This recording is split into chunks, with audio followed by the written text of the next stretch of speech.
Hey, what's up, everybody? Black Duck. I'm gonna get into this. Been telling you I'm gonna do the unboxing of the Hatfield SAS 12 gauge semi-automatic shotgun.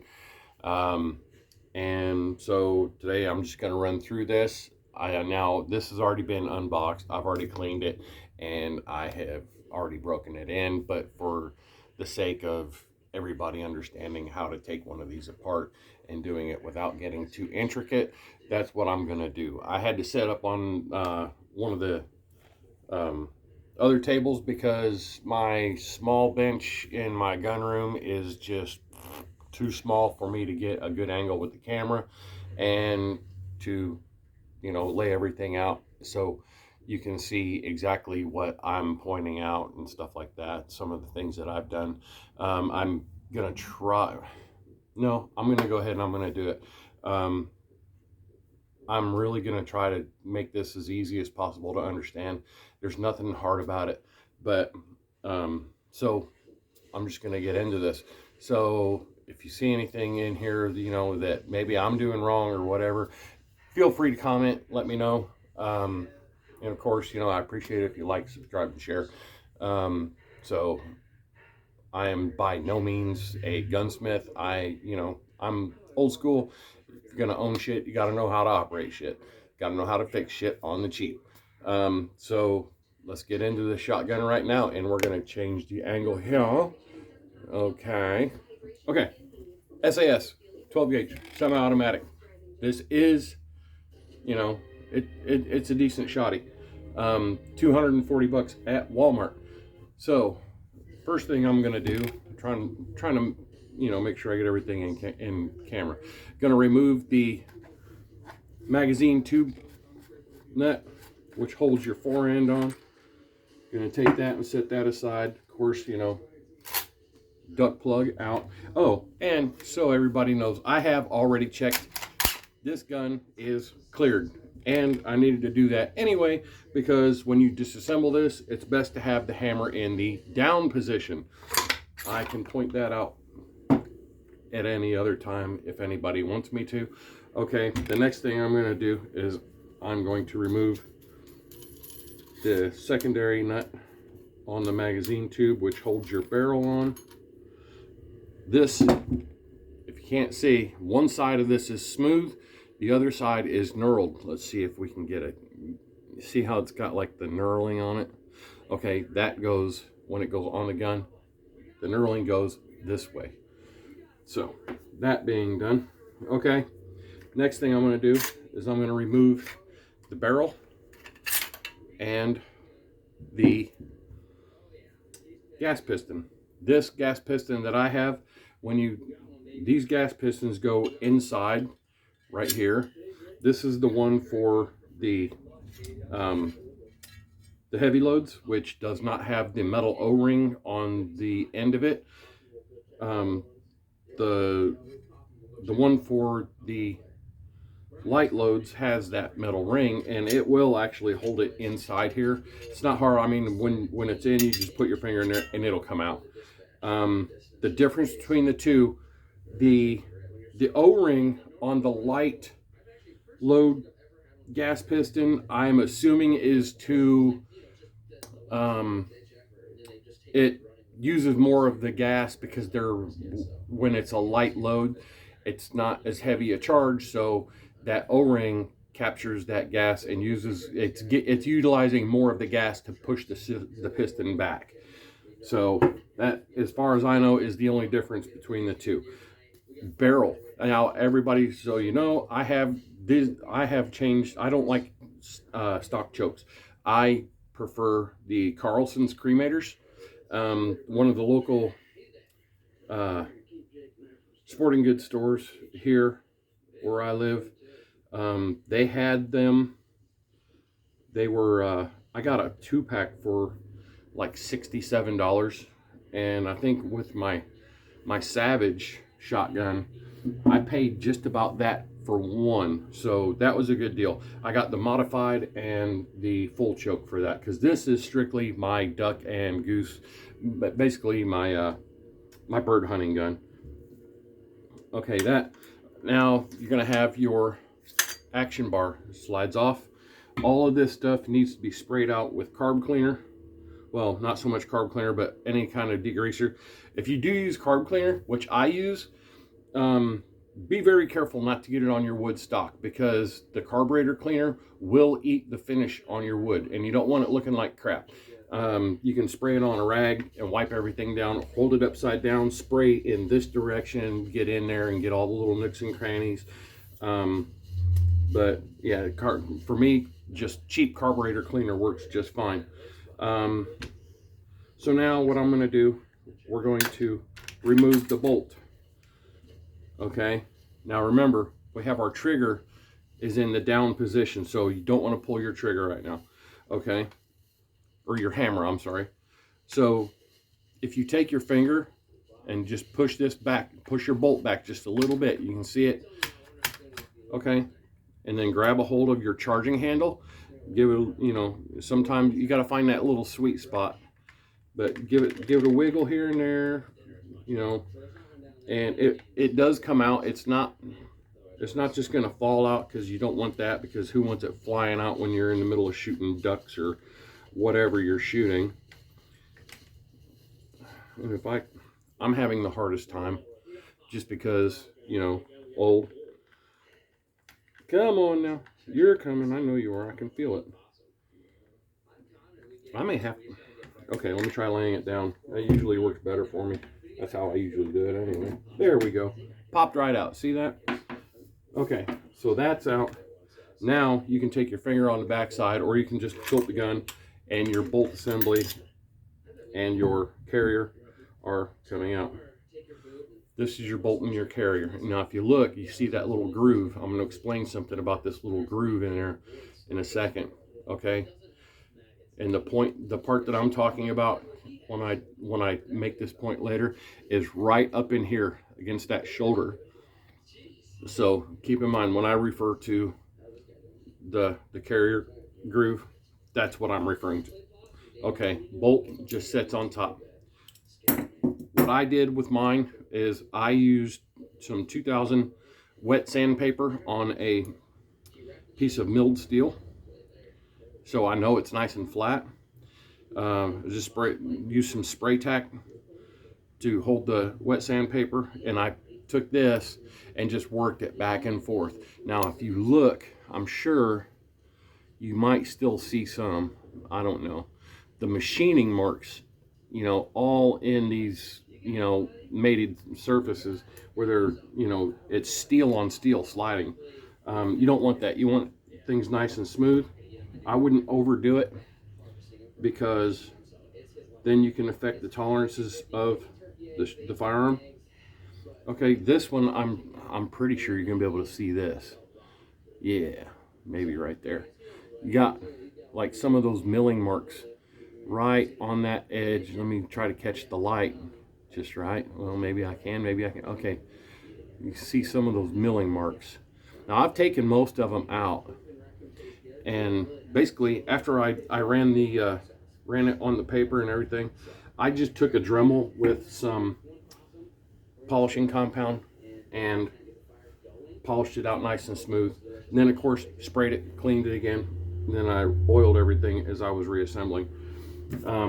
Okay, trigger assembly. Don't be intimidated by this. One thing you need to remember is bolt assembly. This one pin that's right here, right there, there's a little pin. Okay, when you take that out, you want to push it out the left side, and then when you put it back in, put it in from the left side. So out from the left, in from the left. Okay, so all you need is, I'm just using an Allen wrench because I can't find my my little drift at the moment. But just give it a little push. You don't have to smack it with a hammer. Okay, pull that out. This pin is, I mean, it can go in either way. It's not cut, it's not indexed a particular way. Okay, so now that that's done, what we're going to do is we're going to simply push in here on your bolt release, and you're going to slide it up and out. So it's going to go like, you're going to kind of rotate it. Okay. So this whole area right here, you want to get in there and clean, because there's going to be machine filings and just all kinds of nasty not goodness in there, and any of those little things can and will affect the way the shotgun performs, and it will in turn affect the way you think of the firearm. So, you know, do everything right, do it, clean it, you know, break it in right, and you're going to save yourself a bunch of headaches. Now this right here, this is why I was telling you want your hammer in the down position, because that slide assembly, that groove has to go over this and drop down on it. That is when the gun cycles. I'm going to pop this up. When it cycles, that slide assembly is on here, and when it slides back, it pushes your hammer back down and resets for the next shot. Okay, so that front surface on there, let me get more light on it. You can see it's got a nice shine to it. From the factory, it's not going to. Like mine, it was really difficult for me to charge the weapon, like to pull the charging handle back, because it was like somebody cut it with a hacksaw, you know, like just formed it with a hacksaw. So you've got all that, it's almost like gritty and binding. So by taking my time with a Dremel and a very fine stone, I was able to take those out, and again, then take a very fine metal file and working it down just little by little. I didn't want to go too much. Softening the shoulders on that hammer, because I mean, let's face it, stuff is sharp. You don't want to be cleaning your weapon and slicing your hands up, and you're going to end up, you know, spending a fortune in, you know, Johnson & Johnson Band-Aids or whatever. So yeah, I softened that, smoothed everything out as much as I could, polished it. Again, I used a Dremel with a little polishing wheel, and everything went great. So again, you know, when I did all this work, I polished as much as I could, and cleaned it up, lubed it. Now here's something. This right here, you can see this little flange right here. This holds your forestock on. Well, it keeps it aligned. And I really doubt you're going to see them. But let me see. Get this like this. There's two very small screws. There's one over here and there's one over here. Excuse me. I would suggest that when you disassemble this, the first time, have something down where the stuff's not going to go bouncing around. Take those two screws out. They're just really small Phillips screws. Take those out. Make sure those two holes are cleaned out of any grease, any oil and stuff like that, and debris, which I don't think there's going to be a whole lot of debris inside those. Get some blue Loctite and put it on those two screws, or if you don't have Loctite or access to it, I know a lot of you guys out there, you know, like me, or you're married, and you know, every guy that, you know, got a classy woman, whether she be country or city or whatever it may be, they got nail polish. And if they don't, then you can go to dollar store, spend, you know, $1 or whatever, and just get some cheap enamel pink nail polish. It doesn't have to be pink, I'm just saying. But just a little bit on the threads, run it back in. Don't over tighten them, just snug them down. And basically that's your Loctite. If you need to pull the screws back out later on, you can. And Of course, reapply it. You know, just like you would Loctite on that situation. Do not use red, because red is like the forever stuff. But yeah, other than that, now I'm going to point out the length of pull on this shotgun for me. I am 6'1". I have long arms. The length of pull for me, it felt, the gun shot well. It felt a little short. I took a piece of 3/16 flat stock aluminum that I had in my shop, removed the butt pad, laid it on, traced it out, and took my grinder and roughed in the size, and then I used a metal file, and I just kept working it and working it and working it until I had a decent fit. It may not be perfect, but it's good enough for me, for what I'm doing. This gun is going to get beat up. It's for duck hunting, bird hunting, whatever. But just having that on there, two things. For one, it does give it a little bit of, you know, a flash on the back, which I'm not really that worried about. But it changed it feels like I added like 1.5 inches to the length of pull on it. It shoots so good.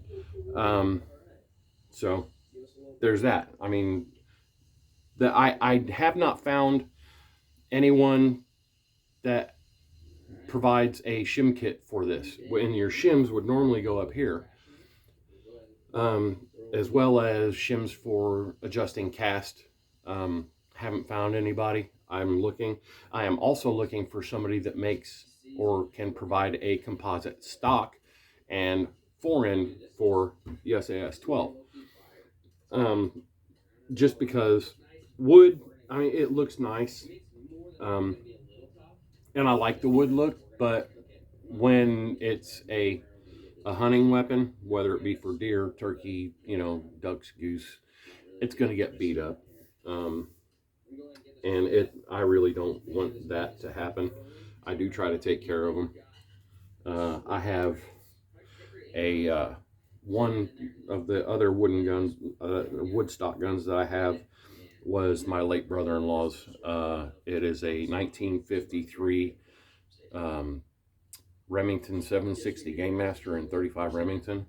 And I'm going to tell you what, if I was to bring that out and put it side by side with this, that 35 Remington, the wood on it from 1953 is in better condition than this. And this is a brand new shotgun. This is, I mean, I've had this 3 months and just started shooting it a couple, you know, well, my Ogre ran about half a box through it, and it was cycling fine. I went up to Michigan just a couple weeks ago and took this because I wanted to shoot some clays with my nephew.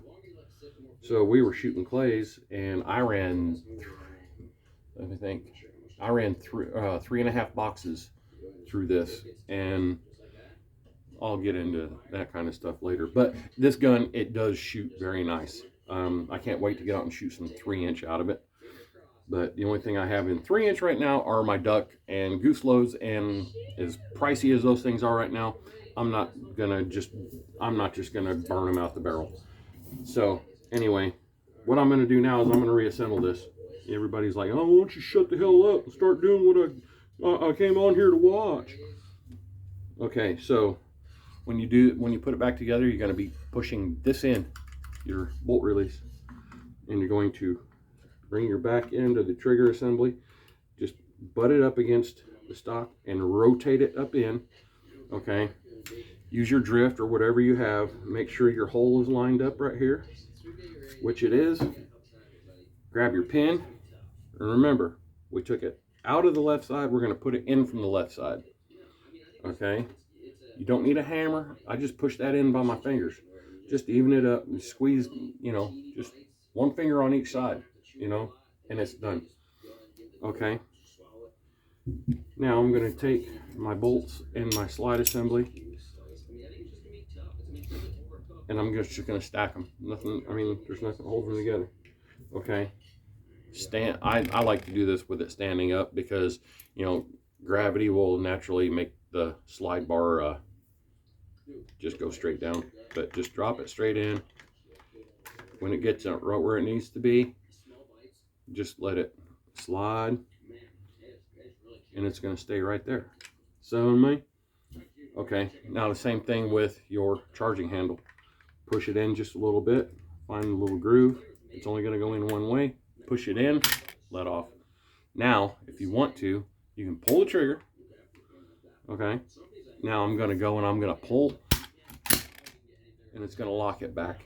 I like that when it does that.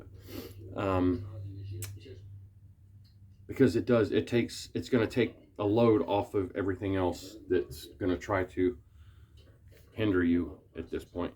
Okay, action bar, you have that rod, it goes on the left side. Okay, you just slide that over, and there's a small groove right here. All right, once that goes in there, it's there. Okay, now the next thing I'm going to do is I'm going to just take my gas piston, drop it on, and I'm going to take my barrel and get my everything lined back up with the camera. Okay, take the barrel, gonna line that up, and it's easier said than done, you know, when you got an issue with a shoulder. Okay, there we go. Now we're lined up. You're gonna slide it down carefully. Don't want to go banging stuff around. Okay, I stand it on, usually on my gun bench. I usually stand it up and I use my hand to push down on it, make sure that you're seated and squared right here. If you see a gap between your rib and the receiver, then you are not in all the way. And usually it's just a matter of just, you know, kind of like torquing your barrel one way or the other. Okay, now I'm going to take that barrel nut, I'm going to put it, oh, there we go, that works good for it. I'm going to put that over the magazine tube. Make sure you have the knurled side down towards your barrel. Run that in. You don't have to over tighten this. I'm going to raise this up just a little bit because I think I'm shooting, or I'm doing more stuff up here. Okay, making sure everything is in line. I put my hand on the barrel and I push down just to make sure that everything is seated, and snug that ring by hand. That's all you need to do. Okay, whether or not you shoot, you're using your shotgun for ducks or whatever. I only use this for shooting clays, ducks, geese, pheasant, quail, things like that. So I always leave my duck plug inside. And here's another thing. Okay, this right here is the plug that comes in the shotgun, only it's longer, so that it's one of the store safety things, so that they know that as long as that is in there, nobody's going to be shoving rounds in there in the store. And I use this one. For one, it's easier for me to see. If I take the cap off, I can see it easier than a black one. Plus, this one is heavier, like it's stiffer than the one that they give you to put in here. So I'm like, no, I don't like chintzy stuff like that. So guess what? I cut this, I just matched the two of them up, cut this one, and it does the same thing, and it's a little firmer. It gives me a little more of affirmation that that last round is in the magazine when I'm in the field. Okay, and then your forend, up and over, slide it down. Okay, here's another issue that people were having. Okay, they're talking about the stocks or the forend splitting. Well, if you're not looking, let me see if I can zoom this in some.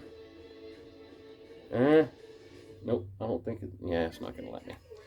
Okay, anyway, that little flange that I was talking about with the two screws, that holds this into place. So when you slide this down, this is milled. See the little lip right here on that? That flange goes up and covers that. Okay, and if you're not all the way into that flange, all the way around, and seated, because it's possible. But okay, like right there, I'm not 100% in. Now I am. Okay. What happens is that flange will get up against the end of your fore end, and if you've got a 3-inch round in it, like a heavy load, and you pull the trigger, that's going to be like a blade hitting the end of the stock. And usually it's going to be down around this curve, because if the stock is up and down, that's what it's going to hit. Okay, that's splitting the stocks. Okay, and I've seen a lot of the reviews on YouTube where people are complaining, oh, well, it split the stock, it split the stock, it split the stock. It's not the wood.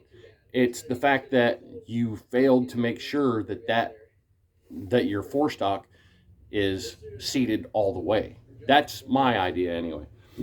Because I haven't had any issues with mine. I have not had to send any parts or the firearm back to HATFIELD.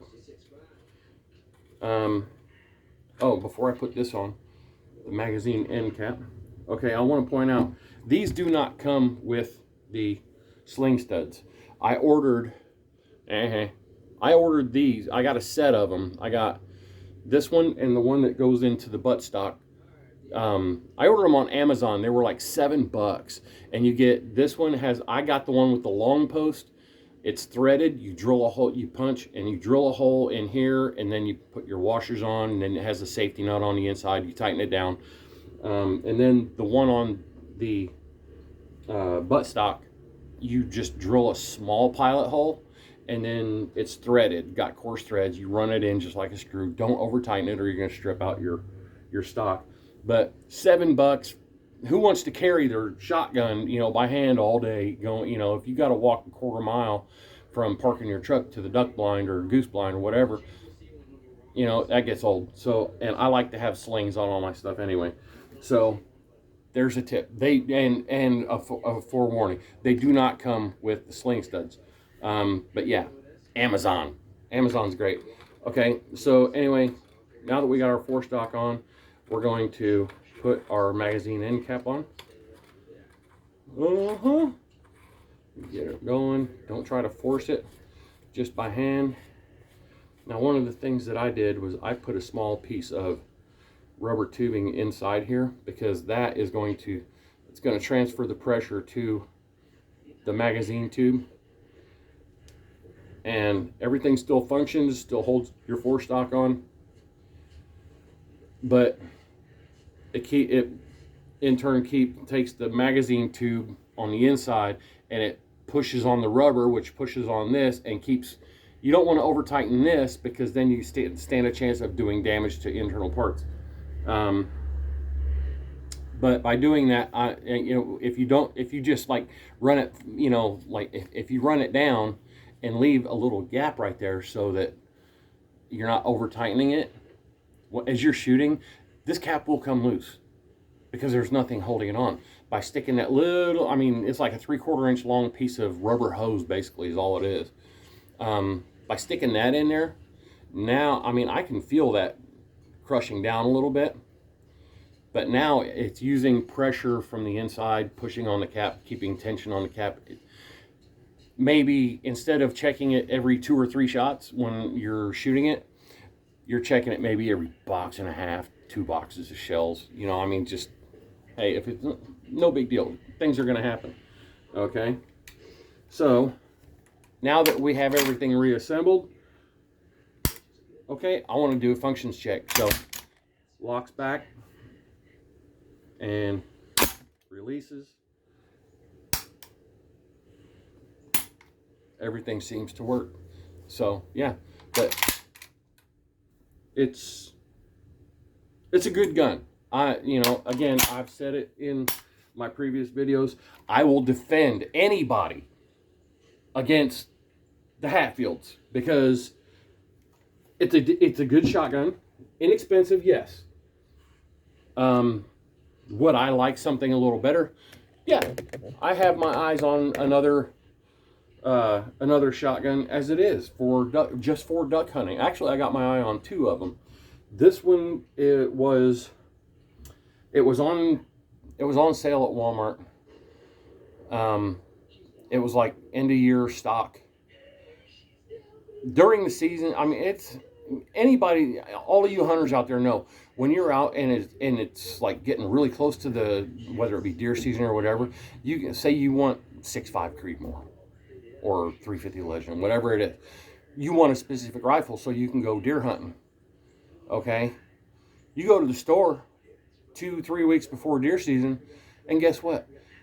For that 350 Legend, or no, I'm sorry, I'm going to go with the 6.5 Creedmoor.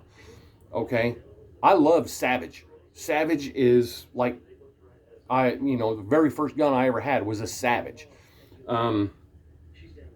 Most of the guns in my cabinet, with the exception of 3, are Savage. This being one of them. Anyway, the 6.5 Creedmoor, you go in 2 weeks before deer season and you're going to see that gun for 600. And I'm not going to say the name of the store because I don't want to get got up by them. But you go into this particular store where I got mine 2-3 weeks before deer season, they're going to want 6.5 for that 6.5 Creedmoor in a Savage. Okay.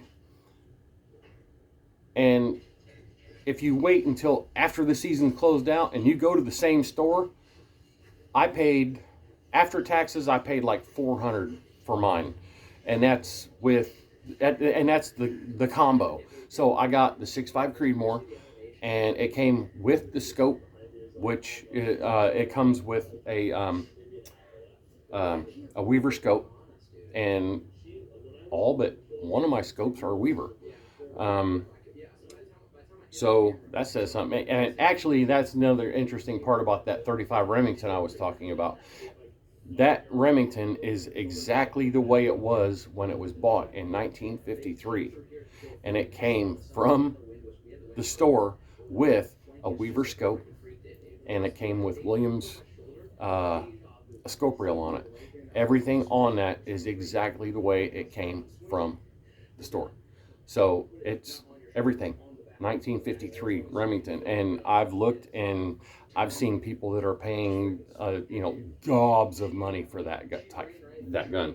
I guess it's not one of the really popular calibers, but it's still a really nice gun. But to me, I'll never get rid of it. Like I said, it was my late brother-in-law's, and I miss him. And I have actually dubbed the name of the gun Brian. So Brian, thanks, and yeah, you've got some kills with that gun. Every time I take that rifle with me into the woods when I'm deer hunting, Brian's with me. So anyway, that's everything that I can tell you on the SAS Hatfield. Hopefully this has been kind of entertaining. I know sometimes I tend to ramble, but anybody have any questions, please put them in the comments. Like, share, and subscribe. I want to say thank you to all of our first responders, police, fire, EMTs, military, all branches, and I thank you for your time, your service, and I hope everybody makes it home in good health and condition. Especially want to say, brother, come home soon. I know it's going to be a little while yet, but I already miss you. My older brother, Ogre, he has been deployed. He is overseas at this time, and he left out in May, and he won't be back until April or May of 2025. He's doing his country proud. This is his last deployment, and then he will have a little bit of time left in the service when he gets back, and then he's going to be retiring. So he will have his time in. Congratulations to you, brother. I'm proud of you, proud of everything you do. Proud of my nephew Crash, Ogre's son, and he has been following in the family footsteps. With the exception of me, I do not feel that I have what it takes in the attitude department to serve our country, which does not mean that I disrespect our country. I love our country. I love everything we stand for, and that's why I respect everybody in uniform. You guys have more of it than I do to be able to go and do that. So whether I know you or not, I mean, if you're wearing a uniform and you're overseas or wherever, I don't care if you're in the National Guard sitting here in, Southern Indiana and, just packing care packages or not, you're providing a service to your brothers and sisters, and I appreciate it. So anyway, I'm starting to ramble again. It's still early in the morning. I am going to go and I'm going to get myself a refill of bean juice and bean juice coffee, the good stuff. I need more Black Rifle. A little on the poor side right now. But no, everybody, have a good day. Thanks for tuning in to the Black Duck 24. Again, like, subscribe, share, make any kind of comments you want. I don't care if you tell me I'm ugly, because I already knew that. So everybody have a good day. Safe gunning, safe hunting. Keep it ethical. And I got some surprise videos coming up for you guys real soon.